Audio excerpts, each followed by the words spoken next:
Para sa ating Celebrity Central Update, Claudine Barreto nilinaw ang isyu sa kanila ni Jolina Magdangal.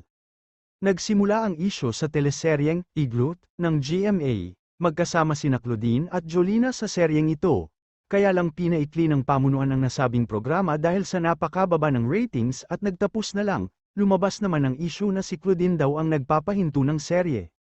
Sa mga interviews ni Jolina ay sinabi daw nito na ayaw na niyang makatrabaho si Claudine. Laking pagtataka naman ni Claudine dahil kapag nagkikita sila ni Jolina ay okay naman daw sila, hanggang sa nagkalinawan ang magkabilang panig na edited ang interview at nagmukhang masama si Jolina, kaya naman nilinaw na ni Claudine na wala na silang hidwaan ni Jolina at matagal na silang maayos sa isa't isa, magkapareho ng pinagmulan ang dalawa, sa youth-oriented show dati ng ABS-CBN na, Ang TV.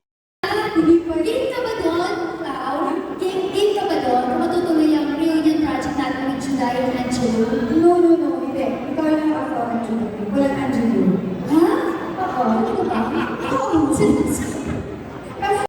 Samantala, nagsalita naman si Claudine na hanggang ngayon ay hindi pa sila okay ni Angelo De Leon. Nagka-issue ang dalawa dati, dahil sa komento ni Angelo tungkol sa awayan ng Barreto sisters, at ginawa niya yun sa press con, at 2 beses pa. Pakiramdam naman ni Claudine ay hindi dapat mangingialam si Angelo sa buhay niya at sa mga kapatid. Nag-reach out naman si Claudine noon pa, pero ayaw daw sumagot si Angelo. Subalit bumalik na naman ang matagal na isyong ito.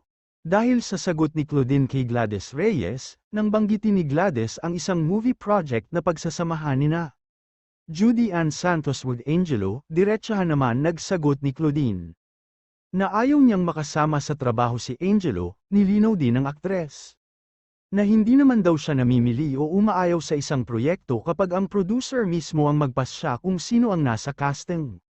Pero ibang usapan kapag sila na mismo ni Gladys ang magpuproduce, dahil ayaw daw niya talagang makasama si Angelo, ngunit nilinaw na naman ng aktres na wala na siyang galit kay Angelo, at inamin din niya na mali ang kanyang ginawa sa party ni Gladys Reyes, at ayon pa sa kanya, nag-reach out na naman si Claudine kay Angelo, pero kagaya ng dati, ay ayaw pa rin siya nitong kausapin. Samantala, tinuldukan na ni Jolina ang usap-usapan na tatanggalin na sa ere ang Magandang Buhay, na mapapanood tuwing umaga sa TV5 Free-to-Air, A2Z, Kapamilya Online at sa iba pang ABS-CBN platform. Nag-ugat ang issue dahil sa puro na lang replay ang pinapalabas sa nasabing show. Sa isang interview ay sinabi ng isa sa mga host ng show na si Jolina, na magkakaroon na sila ng mga tapings at ipapalabas na sa Mayo. Aminado si Jolens na dumaan talaga sa pagsubok ang programa, nagka-pandemic at ang pagsasara ng Kapamilya sa Free TV, subalit sinigurado ni Jolina sa mga fans ng show na magpapatuloy ang Magandang Buhay, gayunpaman, may usap-usapan na ipapalabas raw ito sa TV5 bilang early morning show, kasama ni Jolina bilang host ay sina Melay Cantiveros at Songbird Regine Velasquez. Para sa iba pang balita, demolition job para kay Vice ganda kumakalat. Sinasabi nga ngayon na ang mga kumakalat na balita kay Vice ay isang demolition job. May nag-ungkat kasi sa isang malaking issue noong 2013, tungkol sa pagwawalang hiya daw ni Vice kay Jessica Soho, ginawang katatawanan kasi ni Vice ang batikang news anchor ng GMA na si Jessica Soho. So, ang launching ng pelikula ay tinimbang ka, ngunit sobra. Muling ibinalik ang pagtanggi ni Jessica sa paghingi ng paumanhin ni Vice, sinasabi rin na hindi umubra ang mga paninira ni Christy Fermin kay Vice kaya inungkat muli ang mahigit 1 dekada issue na hindi pa nagtapos. Sa tansya ng United Nations, sa kada 5 babae ngayon sa buong mundo, isa ang na-rape na o maaring ma-rape pa lamang. Sa ngayon, patuloy pa raw na tumataas ang bilang ng mga biktima ng panggagahasa. Kaya naman, isa po itong paksa na hinding-hindi dapat maging laman ng mga biro. Usap si Miss Jessica Soho. At sumagot, sabi niya, sino ito? Para saan ito? Sabi ko, ay ako po si Vice Ganda. Tapos sabi niya, si Jessica Soho ito. Pasensya ka na kasi hindi maganda ang timpla ko ngayong araw na ito. Sa latest vlog naman ni Christy ay muling binanata niya si Vice ukol sa isyong ito.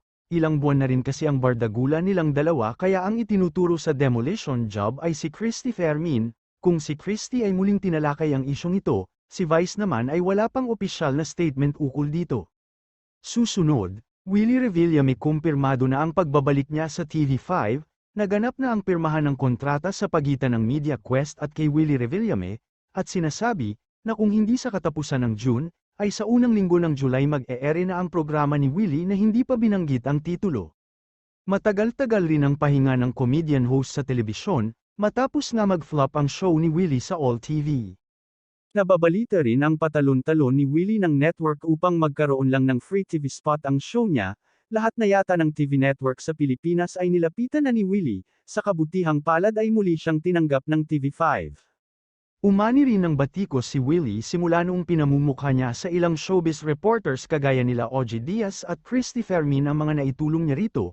Mula noon ay hindi na siya tinigilan ni Christy na binanatan, subalit umani naman ng negatibong komento ang tila pag-iiba na naman ang ihip ng hangin ni Christy Fermin. Sa latest vlog kasi nito ay todo suporta na siya kay Willie. Kaya raw nagbago itong si Christy dahil pareho na sila na nasa TV5. Anong masasabi niyo rito mga ka-Central?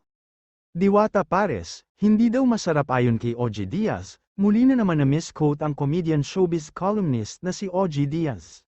Sobrang nag-trending kasi ngayon si Diwata o Deo Balbuena sa totoong buhay, dahil sa negosyo nitong paresan sa Pasay.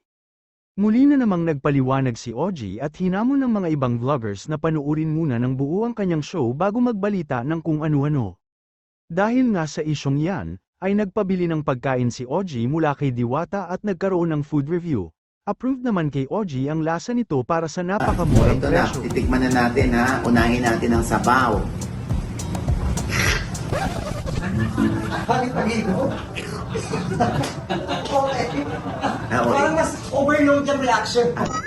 Hindi, para lang maramdaman ninyo na hinigop ko nga ang sabaw. At kayo na mismo nagagalit yung sound. Nauuna yung sound. Diba? O, ito na. Sa laman na tayo dumako, ha?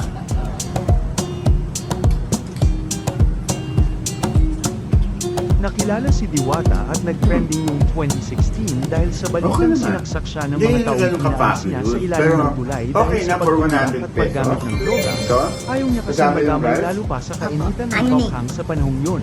Kaya bilang Only ganti rice? ay sinaksak siya sa Tapos mukha. kung doon may soft drinks, Subalit ngayon ay tinatangina ng mga vloggers at balita si Diwata dahil sa Mm. kanyang negosyo. Napapanood na rin siya sa Batang Quiapo. Masasabing nag-umpisa na ang tagumpay ni Diwata dahil nakabili na ito ng bahay at sasakyan. At sa ating huling update for today's episode, Tony Gonzaga muli na namang binanatan ni Christy. Dinaan na naman sa blind items ang pagbanat ni Christy kay Tony. Ayon sa blind item, may isang female celebrity na sikat daw noon pero ngayon ay bumaba na daw ang premium. Ang issue? Napakatakaw daw ng celebrity na ito. At kilala na raw sa showbiz ang pagiging gahaman nito sa pagkain. During tapings, events, ay talagang hindi pa huhuli itong female celebrity sa pagkain. At heto pa ang pinakamatindi, kahit daw sa lamay ay walang patawad ito, at talagang lamon kung lamon. Hindi man ito halos binigyan ng clue, ay bigay naman ang mga komento ni Christy na si Tony Gonzaga ito, pero halos isang taon na yata itong pabalik-balik na blind item ni Christy tungkol sa magkapatid daw na manok, at nakapagtataka kung saan daw nito nilalagay ang mga pagkain dahil slim at walang bilbil ang magkapatid. May personal ba na galit si Christy sa Gonzaga sisters? Kayo na ang sumagot mga ka-Central. At para sa karagdagan pang showbiz update, na walang pinapanigan at pawang balita lamang, tumutok lang sa Celebrity Central. Maraming salamat po.